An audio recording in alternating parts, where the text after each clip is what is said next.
Survey research. Let's talk about the concept because we're going to be using this as a part of our course, but also if you ever go into any type of research, you'll be actually working underneath that title. Questionnaire is actually a broader term than survey research. Survey research represents a specific application of questionnaires. So in a survey, you take a sample of the population and you ask each respondent a sample of a fixed set of questions.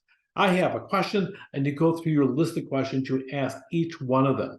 The goal is to get results answer descriptive of the larger population in the same proportion as the sample. So if you got our typical analysis, been using 1,000 and you have 20 people you're asking questions of, you're going to ask each one of them a set of questions. On question one, 93% of them answer this way. In theory, if you have a perfect survey that those 20 people represent 1,000, you're going to be able to say 93% of the entire population of 1,000 answers this the same way. That would be the ideal, the perfect sample you would have. So you're really trying to find that type of thing.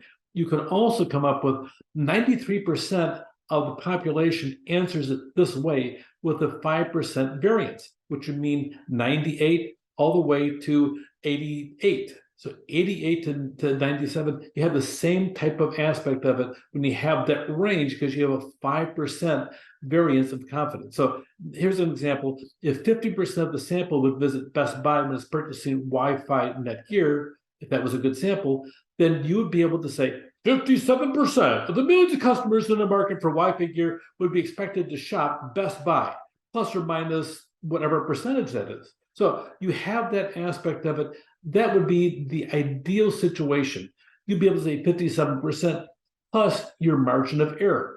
If the margin of error was that magic 5%, that 95% confidence, so you got 5% on either side, okay, then you'd have 62% all the way down to 52% certain that you'd have that type of thing. Frankly, that sounds like a pretty good number, especially if you're a shareholder for Wi-Fi and Best Buy.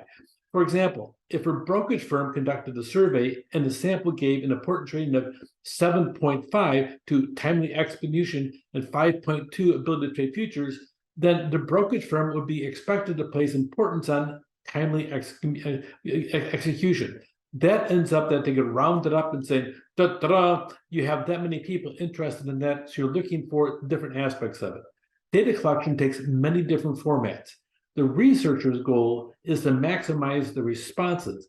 That is huge because of the fact if you have a huge percentage not responding to your questionnaire, you're going to have a sample that is not proportionate to the population you're surveying. So ideally, the ideal survey, your results should match the ratio of the entire population of customers, whether that population is 20 out of 1,000, 500 out of 1,000. Boy, that's something to be almost a perfect population of half the people overall, but it would take a long time to go about doing that. So on your questionnaires, the number, when you want to calculate the response rate, you're going to look at the number of people you invite to your survey.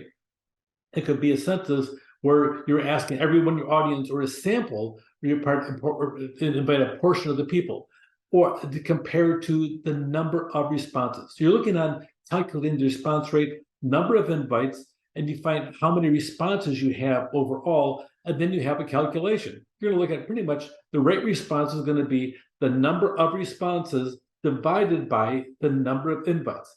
That would be your response. In generally, okay, you look at the respondents divided by the number. It's for example, 25% response rate. So overall, number of responses divided by the number of invites, and if that number comes to 0.25, that would be your answer. So it's pretty easy to calculate, but the reality is response rate, there should be approaching 60% for most research should be the goal. If you can pull off 60% on a consistent basis, you're probably going to be able to set up a business if you wanted to.